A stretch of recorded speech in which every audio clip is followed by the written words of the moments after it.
This week on the Queen of Controversy, living with HIV in Mississippi.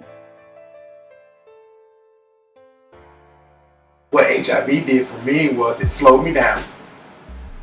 It forced me to develop a relationship with my higher power, with God. It forced me to deal with myself, my mistakes. It forced me to meet people that I normally would not even had come in contact with. I could be at risk of HIV to this day. You know what I mean? There's somebody at the clinic right now who just took a rapid HIV test and found out they're HIV positive. Hello everyone, we are here with another episode of the Queen of Controversy. Today I sat down with four beautiful individuals from Jackson, not from Jackson, Mississippi, but who are now living in Jackson, a resident of Jackson, Mississippi, and they are stationed at Grace House in Jackson, Mississippi, and they are HIV positive. We got a chance to sit down and talk about how they contracted HIV, how was it living with HIV from a mental health perspective, what are some of the things that they're still challenged with, what are some things they would tell others who are HIV positive and will find out they are HIV positive, and what are some ways that we could help Mississippi become more informed of this disease that is affecting a lot of individuals, a lot of our brothers and sisters, our daughters, friends, whoever you are related to. You will find out that a lot of your friends, if they open up to you, are HIV positive. So some of the issues that we're dealing with in Mississippi is that where Jackson is, I actually looked this up. I had to go back and research my facts, but Jackson is number 4 in HIV at 36%, and Baton Rouge is number 3 at 41%. And we are one of the southern states receive the less funding for HIV and AIDS. It's just not a problem that's among the African American race. It's among every race. It's among lawyers, doctors, no matter who you are, you could be affected with HIV. And so when you're watching this discussion today, really listen to their stories. Really listen to how they said they contracted HIV. Listen to their behaviors. Listen to the people they said they encountered. Did they go and tell the person that when they found out they had HIV that they had HIV? You know, how much does their medicine cost? Is there something that you can take if you're not HIV positive and you may be at risk at being HIV positive? There are medicine that you can take to prevent that. Does healthcare cover HIV positive? Transitional Grace House is the only and the longest standing HIV home in the state of Mississippi. Transitional housing. They have semi-permanent housing, permanent housing, and transitional housing. Transitional housing is when you come in, when you're just coming in, whether you're homeless or whatever, and you need somewhere to stay and you need help receiving your medicine. They come to transitional housing first to get help. Do you know how much money transitional housing receives from the government or from the federal government or anyone for federal funding to help house these people in transitional housing? They receive no funding to help those individuals from federal funding. And so we need to question, what are we doing? What are our politicians doing? Jackson is number 4 among the nation, the metropolitan area, who are HIV infected. What are we doing? How are we getting this message out? How are we helping those people who are mentally disabled and not there because they found out they HIV positive and they think it's the end of the world? So when we talk to these individuals today, Larry, Commodore, Amanda, Charles, listen to their story. Listen to how they contracted it. If you find out you're HIV positive, go get tested. There's free testing. Go to Walgreens, get the HIV kit. It's $45, $49. Find out and start acting today. Thank you. We're located at Grace House in Jackson, Mississippi, and today is going to be a very intimate discussion on HIV. How do you contract HIV? What is it like living with HIV?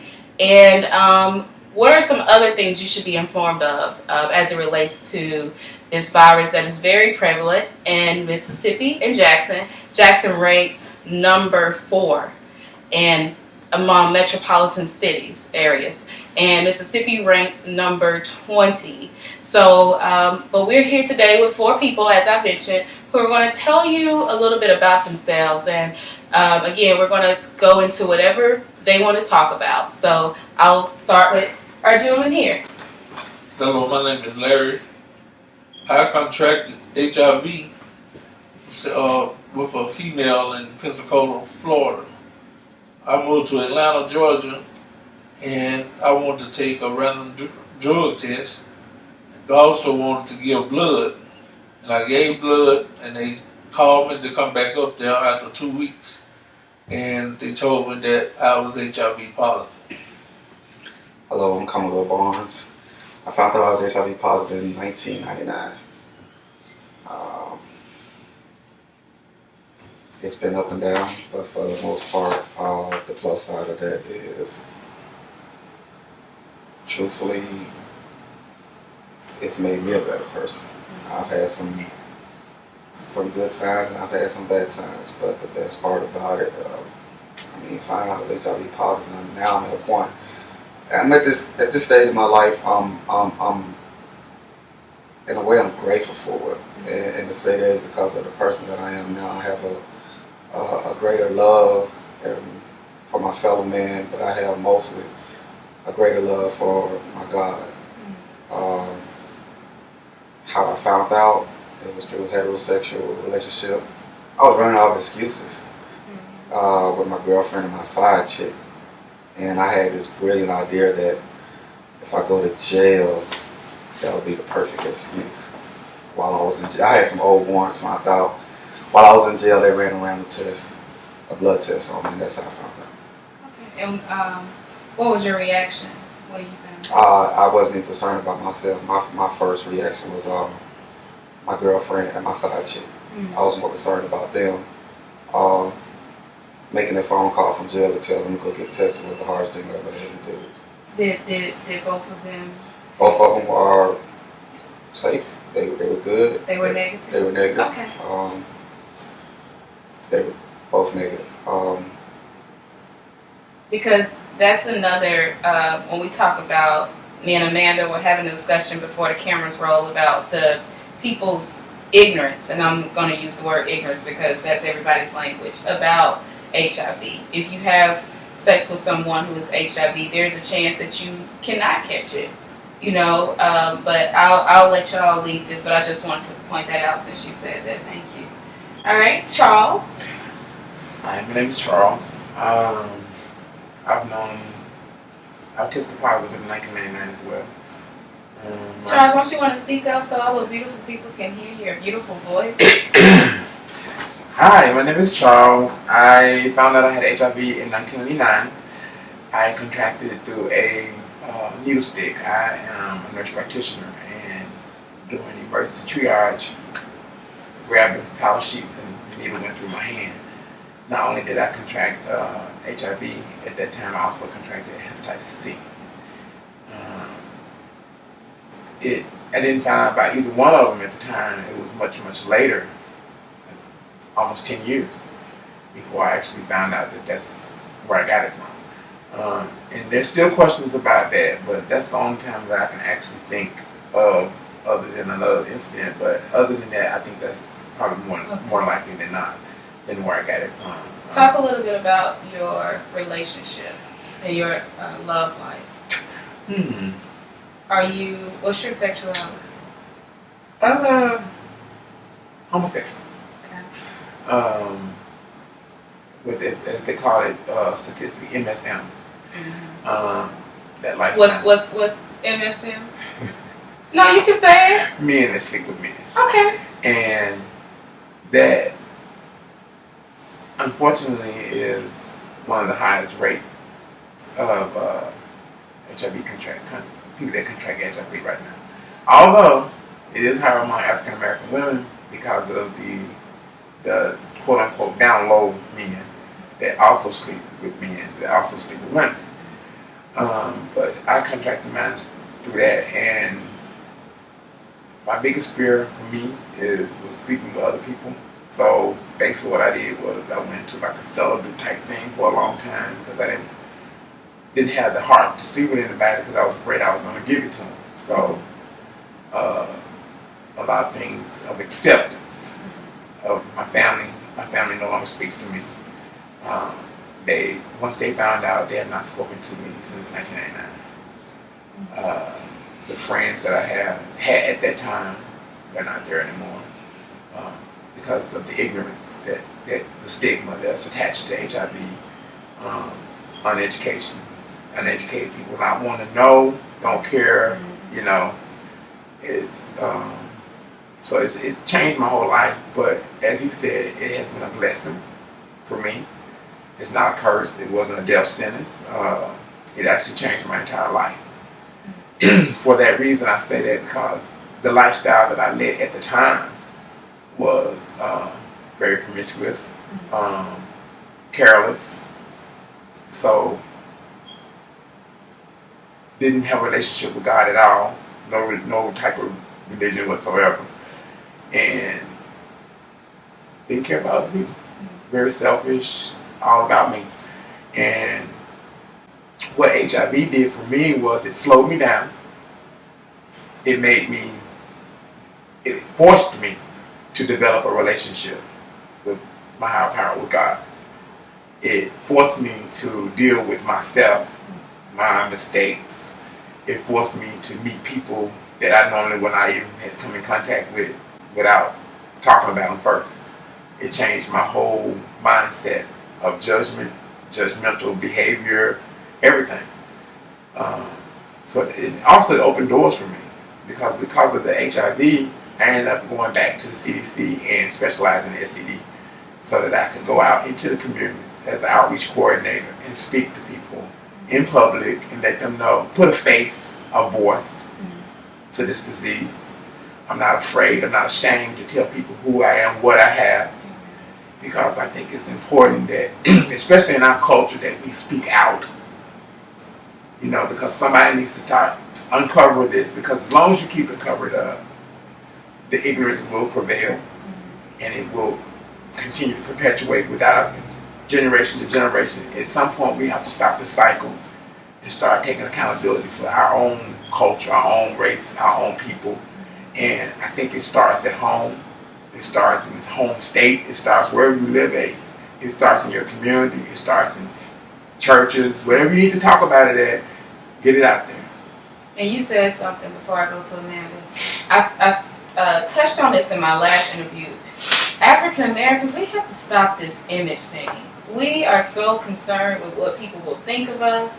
Back to what you said, that's why there are a lot of men who are manly, you know, walking around married, sleeping with other men, well, no matter their position of power, no matter who they are, they're putting other people at risk. Right. And you said that you had a heart to not put someone in that situation. Right. How many people, what's the percentage of people in Mississippi do y'all think have that same heart? Or how many people do y'all think are out there to hurt? You know what I mean? Right. Or even you, to even call somebody and say, hey, I'm HIV positive. How many people you think do that? Or you ain't get it from me. That's a man, and that's why I can tell by y'all spirits that y'all have that. You know who has you. You know what I mean? And you know it's not the end of the world. Exactly. Things happen. I could be at risk of HIV to this day. You know what I mean? There's somebody at the clinic right now who just took a rapid HIV test and found out they're HIV positive. How y'all doing? Good. My name is Amanda, and I found out in July 2012 that I had HIV, and how I found out about it was the guy I was going with at that time. We had an accident, and that next day, as I was headed to work, I blacked out. And I went to the hospital. I called my job and let them know that I was coming in. And went to the hospital, and the nurse was talking about having HIV tests. I told her, yeah, sure. And got one, came back, and found out was positive. And at that moment, I'm like, this is it. But the nurses, they gave everybody, who you can contact and everything. And the first person that I called was my pastor to let her know. And me and her talked. We prayed about it. She said, "This is not the end of the world." Mm-hmm. And that's when I got closer to God. And nobody in my family knows. And that's a decision that I made for myself because I know how my family is. Mm-hmm. How is your family? I don't deal with them. Only body that I really deal with is my brother, my two brothers. And at this moment, the thing that my brother going through, I don't want to tell him at the moment. Until the right time, I feel like I want to tell him, then I will. But that's about the only person. Just all my brothers and sisters here know about it, doctors and stuff like that. But only outside person know is my pastor. And the thing about having HIV, when you're thinking that's the end of the world, no, it's not. So that's what I thought. Being new about it, because I've been having it since 2012. The thing about people I have met, even during my other group session at the medical mall, how many people that you see walking around that you know that has it? We talking about doctors, lawyers. Talk about it. At these group meetings that we had at the medical mall, I've seen so many people. You like, who would have never thought that these people have it? So what Amanda is saying, y'all. So does HIV have a face? Does it have a look? It's got a face. I've been working with just lately here the AHF, that's the AIDS Healthcare Foundation. Shouts out to them. The latest number that they got in was tackling.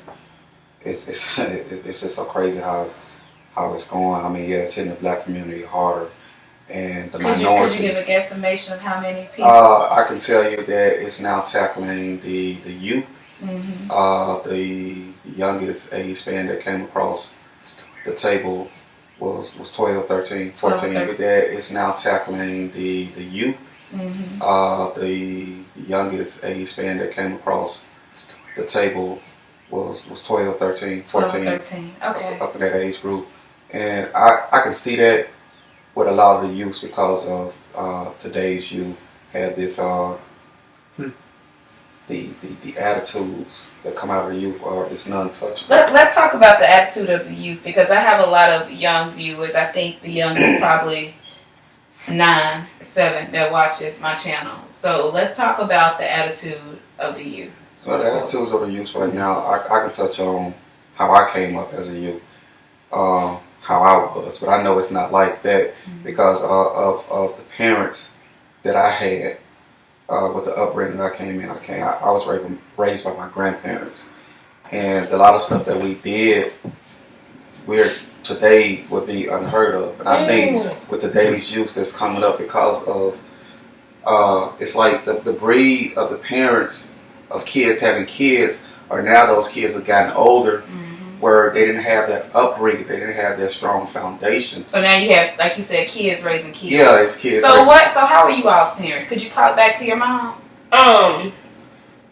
Me and my mom don't have that relationship, but I can say the upbringing that both my parents gave us, very strict.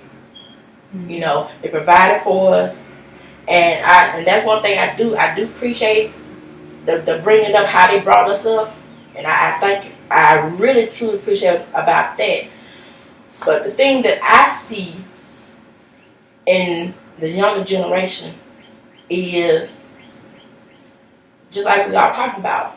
You got kids raising up kids. Then you got where some of these kids, what's the word for it? It's about where they living at. Their environment. Their environment. Mm-hmm. That's how I see it. Mm-hmm. Because you got some of these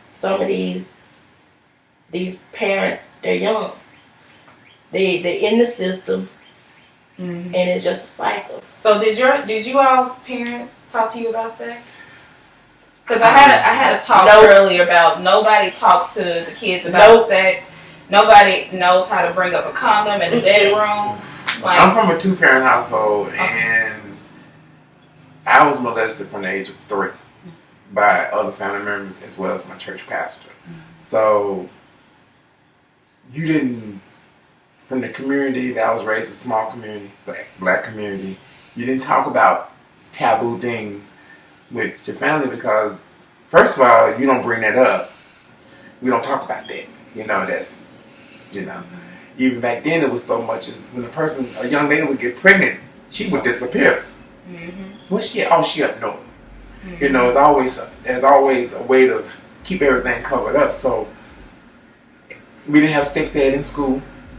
And if they have it now, we have a group of kids right now, they call them bug chasers. Their main thing that they're doing now is going out to contract HIV. They have a pot of money that they put in there, betting who's going to catch it first. Are you serious? You can look it up. It's called bug chasers, and it's like bug chasers. Bug chasers. Yeah, okay. And their primary goal is to win this thing. This guy told me he won $15,000 in this little lottery, this type thing they got going. And I said, "What did you win?" He said, $15,000. Really? That's all you won? That's all your life is, valuable. Right. So, do you all think that if your parents did talk to you about sex, things would have been... My parents did talk to me about sex. Okay, talk about that a little bit. I was, like I said, I was raised with my grandparents. And it was weird. I know you heard it. Yeah, so at first when it came to me, and I think I was around 12 or 13, and at the point where we already knew about it, I too was molested myself. So I was at a stage where it was kind of weird to even talk about it right now, but to have my grandparents at the time talking to me about sex, it was like they was talking to me about something that I had already kind of knew about. But on the flip side of that, it was funny because, not even say it was funny, the fact that they took time to just bring it and to talk to us. So even at a young age, I wanted to show interest that I didn't come out to say that. My attitude was like, I already know about that. I was like, for instance, I would ask questions knowing the answer to it, just because you took this time to set us down and you wanted to talk to us about it. In my neighborhood where I grew up, people are already experimenting with different things and being, for me growing up, I was like the youngest boy out of the neighborhood. I had an older brother. It was like his age group and then a group of her to him. There was nobody my age. So I was already around older kids and older teenagers who was already doing stuff. So I was basically getting schooled already on things that was already going on. You understand what I'm saying? So, but to have my dad, I remember asking him questions. I was like, Dad, what? that's not important. No, say it. No, please say it. You have me interested. I mean, when you think about these as grandparents raising them, it took a great stance for them to say. Yeah. They really don't. Right. They was trying to. I remember they were instruction. They were trying to put that down there. And when I look back on it right now, I know a closed mouth doesn't get fed. Now I understand that statement because it was a lot of stuff that I was going through personally that I wasn't sharing with them. And I mean, right now, if you see certain signs that are going on right now, if a child is being isolated, that's a red flag. You gotta question it and find out what's going on. Why are you being isolated? Why come you don't want to go out there? And I isolated myself from what was going on because coming up as a kid, I used to think that the older kids, the teenage boys, used to mess with the young boys. A teenager molested me, and I thought that's what all a boy did. Yeah, it was a boy, and I thought. In my mind, coming up, I thought, well, that's what all the older boys do. So I would go and play with them because they were teaching all the youngers how to play basketball and this right there. I mean, you had big brothers that was from another mother trying to school you along, but it was just this one Mr. Nasty Boy that I used to call him, who would take some ones and say, hey, come here, let me show you something else. Next week on The Queen of Controversy, part 2 of living with HIV in Mississippi. Everybody's situation is different. I mean, the virus, that strain doesn't attack everybody the exact same way. That's why everybody's not on the same page. Right, and then it's such a stealth virus for the fact that it's hot.